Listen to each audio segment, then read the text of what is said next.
കുടുംബം അങ്ങനെ പറയാനുള്ള സാഹചര്യം എന്താണെന്നുള്ളത് എനിക്ക് സത്യത്തിൽ അറിയില്ല. ഞാൻ അതിനേശം ബന്ധപ്പെട്ടിട്ടില്ല.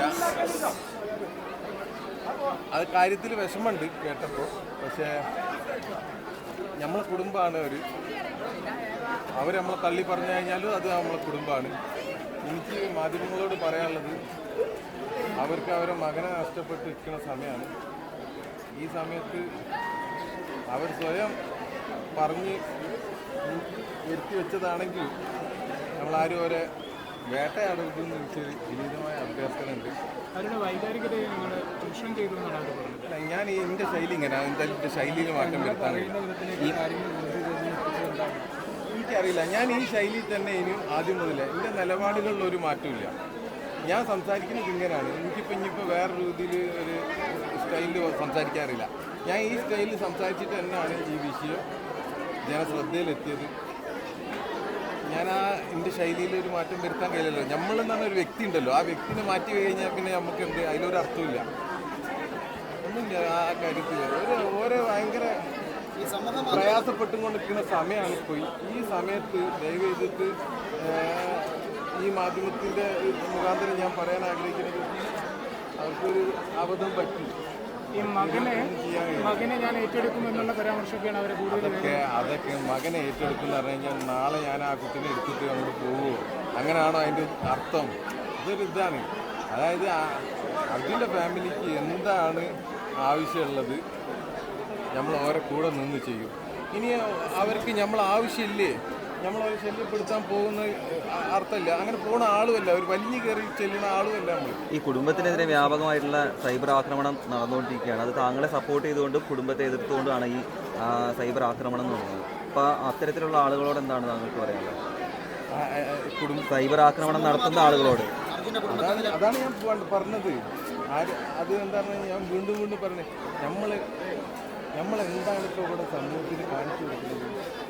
ഒരു ലോകം അറിയപ്പെടുന്ന ഒരു വിഷയത്തെ അസാധ്യം പറഞ്ഞ വിഷയത്തെ സാധിച്ചിട്ട് അതിൽ അഭിമാനം കൊണ്ട് നിൽക്കുന്ന ഒരു സമയത്ത് ചേരിതിരിഞ്ഞ് നിന്നിട്ട് ഞാൻ ആ ചേരിതിരിവിലേക്ക് ഭാഗമാവാൻ ഞാനോ എൻ്റെ ഫാമിലിയോ ആഗ്രഹിക്കുന്നില്ല. ഇനി അവർ ചോദിച്ചതിന് വേണമെന്നുണ്ടെങ്കിൽ അവരിപ്പോൾ പറഞ്ഞു. കാരണം എന്ന് പറഞ്ഞാൽ സമൂഹത്തിലുള്ള ആളുകൾ നമ്മളെ തെറ്റിദ്ധരിക്കാൻ പാടില്ലല്ലോ. ഞാനിപ്പോൾ ഇങ്ങനെ രണ്ട് വർത്താനം പറഞ്ഞ് പോകുന്നതിൽ ശരിയില്ല. ഞാൻ അതിൻ്റെ മറുപടി വൈകുന്നേരം ആകുമ്പോഴത്തേക്കും ഞാൻ പറഞ്ഞിട്ടുണ്ട് എവിടെ വെച്ചിട്ട് എങ്ങനെയാണെന്നുള്ളത്. ഞാൻ ഒന്ന് കുടുംബമായിട്ട് ആലോചിച്ചിട്ട് നമ്മൾ എന്താക്കേണ്ടത് അതിനുള്ള മറുപടി ഞാൻ തരും. തീർച്ചയായിട്ടും തെറ്റിദ്ധാരണ മാത്രമാണ് ആ കുടുംബത്തിന്. അതെ, ഉറപ്പായിട്ടും. അവർ കുടുംബം മാധ്യമങ്ങളെ കാണുന്നതിന് മുന്നേ മനാഫായിട്ട് ചർച്ച നടത്തിയിരുന്നു. അതായത് ഇതിൽ നിന്നും പിന്മാറണം, അല്ലെങ്കിൽ 3 ദിവസം മുമ്പ് നിങ്ങളായി സംസാരിച്ചു, അതിനുശേഷം ഇങ്ങനെ കണ്ടിന്യൂവേഷൻ ഉണ്ടായതുകൊണ്ടാണ് ഏറ്റവും ഒടുവിൽ നാളെ ഇന്ന് വൈകുന്നേരം നമുക്ക് ഇതിനെ പറ്റിയിട്ട് കൂടുതലായിട്ട് ഞാൻ എൻ്റെ ഫാമിലി ആയിട്ട് ഒന്ന് ഇരുന്ന് സംസാരിച്ചിട്ട് തീർച്ചയായിട്ടും ഞാൻ കണ്ടിടത്തോളം ഭയങ്കര വലിയ ഒരു പത്രസമ്മേളനമാണെന്ന് തോന്നുന്നുണ്ട്.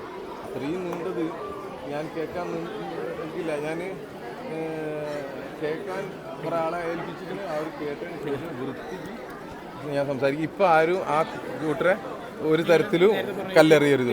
അത് തീർച്ചയായിട്ടും അവരാരോ തെറ്റിദ്ധരിപ്പിച്ചിട്ടുണ്ടാവും. അല്ലെങ്കിൽ അവർ വേറെ എന്തെങ്കിലും വികാരത്തിൻ്റെ പുറത്ത് എന്താണ്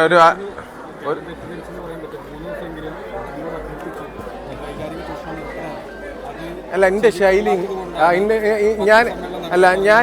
ഞാൻ ഇതൊക്കെ കഴിഞ്ഞതിന് ശേഷമാണല്ലോ ഇങ്ങനെയൊക്കെ പറയുന്നത്. ഇത് ഞാൻ ഈ ശൈലിയിൽ നിന്ന് എന്തെങ്കിലും ഇപ്പം നിങ്ങൾ തന്നെ ഇപ്പം ഈ മാധ്യമ നിങ്ങൾ തന്നെ ഇന്നെ കാണുന്ന മുതൽ ഈ സമയം വരെ എൻ്റെ ശൈലിയിൽ എന്തെങ്കിലും മാറ്റം വന്നതായിട്ട് നിങ്ങൾക്ക് തോന്നുന്നുണ്ടോ? ഞാനിങ്ങനെ തന്നെ. എനിക്ക് ഇതിൽ വേറൊരു വികാരം മറ്റേ അങ്ങനത്തെ ഒരു അതിർവരമ്പുകളൊന്നും എനിക്ക് അറിയുന്ന ആളല്ല. ഞാൻ അത്ര എഡ്യൂക്കേറ്റഡ് ആളൊന്നുമല്ല. എനിക്ക് അറിയുന്ന രീതിയിൽ ഞാൻ സംസാരിച്ച്. പക്ഷേ നമ്മൾ ആരും ഇതിനെ എന്താ പറയുക ഒരു വിവാദത്തിലേക്ക് പോകേണ്ട ആവശ്യമില്ല. അത് ആ ഫാമിലിക്ക് നമ്മളെ ഫാമിലി അല്ലേ. ഞാൻ ക്ഷമിച്ചിരിക്കണേ അവരോട്. ലോറി ഉടമ മുബീന് ഏച്ചി ഞാൻ എൻ്റെ വീടാ, ഞാൻ അവിടുത്തെ കുടുംബനാഥനാ. ഇനി അതിൽ മുബീൻ്റെതായി എൻ്റെതായി ഇവർക്കാണ് ഞാനൊരു മനുഷ്യത്വപരമായിട്ടുള്ളൊരു പെരുമാറ്റമല്ലേ പെരുമാറിയത്. ലോറി ഉടമ എൻ്റെ അനിയൻ തന്നെയാണ്. അത് RC ഓണർ. എൻ്റെ വീട്ടിലെ എല്ലാ വാഹനങ്ങളും അവൻ്റെ പേരിലാണ്. വാഹനപ്രാന്തനാണ്. ഞാൻ എല്ലാ സ്ഥലത്തും പറയണതാണ്. അങ്ങനത്തെ അതിലിഞ്ഞിപ്പോൾ എന്താ നമ്മളെ കുടുംബം എന്തിനാ അങ്ങോട്ടും ഇങ്ങോട്ടും തെറ്റിക്കുന്നത്? എന്താ ആവശ്യമുള്ളത്? ഞാനും എൻ്റെ അനിയനും എൻ്റെ ഉമ്മ നമ്മളൊരു രസമുള്ള ബ്യൂട്ടിഫുൾ കുടുംബം. ദയവ് ചെയ്തിട്ട് അതിനെ എല്ലാവരും കൂടിയിട്ട് ഞമ്മക്കുള്ളിൽ എന്തിനാ തല്ലുണ്ടാക്കിക്കുന്നത്? നമുക്ക് അങ്ങനെ ആവില്ല. നമ്മൾ ഫുൾ എൻ്റെ മെസ്സേജ് തന്നെ എന്താണ്,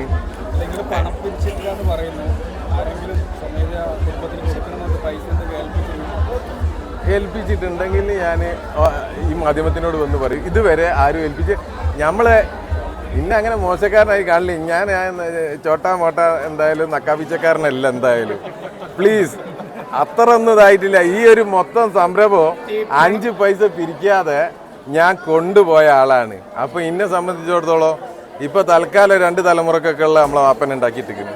നോ പ്രോബ്ലം. പിന്നെ രണ്ടാമത് ഇതിലൊരു ആരോപണം വന്നത് എനിക്ക് ഭയങ്കര വിഷമമുണ്ടായി. ഒരു സെൻഡ് ഓഫ് നടത്തിയിരുന്നു. നിങ്ങളെല്ലാവരും ഈ മാധ്യമപ്രവർത്തകരിൽ ഇപ്പോൾ അരുൺ ഭായ് നിങ്ങൾക്കൊക്കെ അറിയാം. ഈ രേവന്ത് അവിടെ ആദ്യകാലം മുതൽ അവസാനം വരെ നിന്ന് ഞാൻ ഇവനിക്കൊരു നല്ല ഹോട്ടലിൽ നിന്നൊരു ഭക്ഷണം വാങ്ങിക്കൊടുത്ത് ഇവനെ നാട്ടിലേക്ക് പറഞ്ഞയച്ചതാണ്. ഇപ്പോൾ സെൻഡ് ഓഫ് എന്നുള്ള നിലക്ക് ആക്കണേ. എനിക്ക് ഇവനക്കൊരു നല്ല ഭക്ഷണം വാങ്ങിക്കൊടുക്കാൻ ആരെ സർട്ടിഫിക്കറ്റും ആവശ്യമില്ല.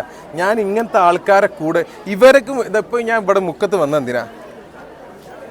എൻ്റെ ഒരു പ്രതിസന്ധി ഘട്ടത്തിൽ എൻ്റെ പ്രതിസന്ധി പറഞ്ഞാൽ അർജുനെ നമുക്ക് നഷ്ടപ്പെട്ട് നിൽക്കുന്ന സമയത്ത് ഈ നാട്ടിലെ ഒരു പറ്റം ചെറുപ്പക്കാരവിടേക്ക് ഒരു ലാഭേച്ഛ ഇല്ലാതെ വന്നിട്ട് അവർ നടത്തുന്ന ഒരു പരിപാടിക്ക് അവർ വിളിച്ചത് പ്രകാരം ഞാൻ വരികയാണ്. ഞാൻ എൻ്റെ ശൈലി ഇങ്ങനെ ഞാൻ ഈ താഴേക്കടയുള്ള ആളുകൾക്കാണ് എന്താക്കണത് പ്രാധാന്യം കൊടുക്കണത്.